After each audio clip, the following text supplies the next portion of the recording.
In 2024, Malaysia's economy navigated a complex environment, faced with difficulties both seen domestically and internationally. 2024 also marked a special year for current Prime Minister Anwar Ibrahim, as it was his second full year in office. That means a lot of his economic policies have started to take effect, whether that be in the overall economic output of Malaysia, the exports of their manufacturing sector, or even inflation itself. And that's what we are going to find out in today's video. Just how well Malaysia's economy performed in 2024. Let's first start with the Gross Domestic Product, GDP, performance of Malaysia. This is an indicator known to be the primary measure of economic health. For 2024, Malaysia's economy recorded a full-year growth rate of 5.1%, which is an impressive growth when we compare it to historical data. Here, you can see from the graph, Malaysia's GDP for 2024 was far better than most years, except for 2022, which is a given due to the rebounding effects because of the 2020 COVID-19 pandemic. Such robust growth may then be attributed to Anwar Ibrahim's policies, right? Well, before we talk about those, let's continue and find out some of the macroeconomic indicators of Malaysia. Let's take a look at the sectoral contributions to GDP. One of the most important sectors to discuss is no other than industrial production. Industrial production compasses mining, manufacturing, and electricity production sectors. It basically shows the performance and growth capacity of a country's economy by indicating the output levels of these key sectors. It affects exports, employment rates, and overall economic stability, making it a critical indicator for policymakers and investors alike. Here's the graph for Malaysia's industrial production growth by month. Here you can see that industrial production for all of 2024 has seen growth rates, with the latest data available for December of 2024 showing a growth rate of 4.6%. That's significant growth considering that in the previous year of 2023, industrial growth was either at a low growth rate or even experiencing contraction rates. Beyond industrial production, we can take a look at a specific subsector of Malaysia, which is one of the country's most important sectors, the electrics and electronics sector. The reason why this sector is so important for Malaysia is because the electrics and electronics (E&E) sector significantly contributes to the country's economy. It accounts for a large portion of Malaysia's exports, generating billions of dollars annually. Malaysia is well known to house major E&E companies like Intel, AMD, Broadcom, and Infineon, which have established manufacturing and R&D facilities in the country. These global giants rely on Malaysia for its skilled workforce, strategic location, and strong supply chain network. Here's a graph on the E&E performance of Malaysia. Here you can see that, like industrial production, which saw significant growth rates, the performance of the E&E sector has also been very strong, much stronger than the entire industrial production. But in the late months of 2023 and early months of 2024, the E&E sector had experienced a slowdown and a decline in some months. Other than the manufacturing and industrial sector, a key part of Malaysia's economy is its service sector. The service sector has long been one of the most dominant contributors to Malaysia's economy. The services sector includes finance, tourism, retail, and IT services, and more recently, the digital services and e-commerce, which have led many companies to report increased revenues from online platforms. Within the service sector, however, there is one that is the most important indicator, and it is synonymous to Malaysia's overall economic performance, and that is retail sales. Retail sales are basically the total sales of goods and services to consumers. It reflects consumer spending, which is a key driver of economic growth. When retail sales are strong, it shows that people have confidence in the economy and are willing to spend money. This boosts businesses, creates jobs, and supports other sectors like manufacturing and logistics. Here's a graph on Malaysia's retail sales. Here you can see that retail sales have been consistent since 2023, which generally reflects continued consumer spending and a healthy economy. Strong retail sales may lead to economic growth, while weak sales can signal potential economic challenges. Beyond sectoral performance, let's talk about Malaysia's inflation rate. Inflation is a critical indicator of the cost of living and economic stability. In 2024, Malaysia experienced moderate inflation. The annual inflation rate hovered between 1.6 to 2% per month, a level that the central bank considered manageable given the global inflationary pressures. But as you can see from the graph, if we actually extend this, it would show us that inflation rates in 2024 had come down from the high inflation seen back in 2022, which shows good governance from the country's central banks as they finally managed to ease inflation.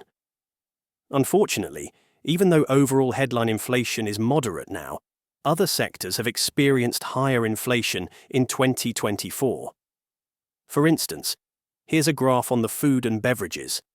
Here you can see that food and beverage inflation had gone up in the later months of 2024, which contradicts the entire inflation rate, which stayed moderate. The same is for housing, utilities, gas, and other fuels, which continued to be higher than headline inflation rate. Both food and beverages, as well as housing, utilities, gas, and other fuels, are important because they directly impact people's daily lives. When prices for these essentials rise, it affects household budgets, making it harder for families to afford basic needs. This can lead to reduced spending on other goods and services, slowing down economic growth. Higher costs in these sectors also put pressure on businesses as they face increased expenses for operations and supply chains. This may result in higher prices for consumers or reduced profits for companies. Beyond inflation rate, unemployment is also a crucial indicator. And the unemployment rate overall has been good for Malaysia, as you can see in the graph right here. It's been trending downwards since 2023. Finally, before we move on to what the government had done in 2024, let us talk about exports and foreign direct investments made in Malaysia. Here's a graph on the export value of Malaysia's external trade. Here you can see that in 2024, nearly the entire year saw consistent growth in exports. That's a good sign. But it's also important to acknowledge that the previous year, 2023, actually saw declines in exports, which may suggest that the growth seen in 2024 is partly a recovery from the declines in 2023. Let's dive deeper into the specific sectors in the export industry. Here's a graph on the manufactured goods exports value of Malaysia. Here you can see that while overall exports of Malaysia are up in 2024, manufactured goods nearly contracted in all months of available data for 2024. Manufactured goods continued to contract, even though 2023 also saw a contraction. There were other sectors that saw strong performance like food, which saw consistent growth rates in export value. As of the latest data available for September of 2024, it even saw exports value to grow by over 11.1%, which is incredible considering that there was also consistent and good growth rates seen in the previous month of the same year. For foreign direct investments, we only have data availability up to the third quarter of 2024. But as you can see from this graph right here, FDI hasn't really been as good as it was seen in 2022 as compared to the first 3 quarters of 2024. The reasons for strong FDI in 2022 and relatively moderate for 2024 is because global economic conditions have changed. In 2022, there was strong investor confidence due to post-pandemic recovery, favourable government policies, and high demand in key sectors like technology and manufacturing. However, in 2024, factors like global market uncertainties, rising interest rates, and geopolitical tensions have made investors more cautious. Additionally, competition from other Southeast Asian countries has impacted Malaysia's FDI inflows. Now, let's talk about the final piece of today's video, the government's role. Well, for 2024, there can be two ways to view this: monetary and fiscal policy. Monetary policy is basically the central bank, and what they did for 2024 was important in ensuring that monetary conditions remain favourable for growth in 2024. Despite global pressures and policy tightening in other major economies, BNM has kept its overnight policy rate at 3.0% for several consecutive meetings. As you can see in the interest rate, Malaysia's overnight policy rate has also increased since 2022. This is a given due to Malaysia's inflation rate in previous years. And even though inflation rate has moderated, the BNM is still vigilant about the potential for upward price pressures. The central bank has noted that inflation could rise if the effects of subsidy cuts or external factors, such as rising global commodity prices, come into play.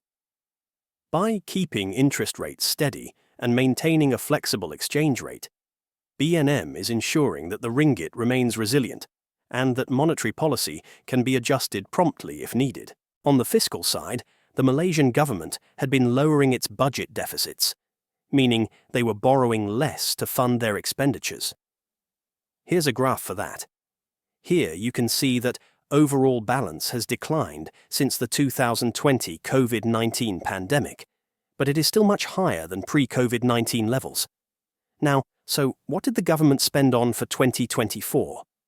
Well, here's the graph for that matter. Here you can see that the largest is emoluments, which is basically about paying salaries and wages to government employees. This includes civil servants, teachers, healthcare workers, and other public sector staff.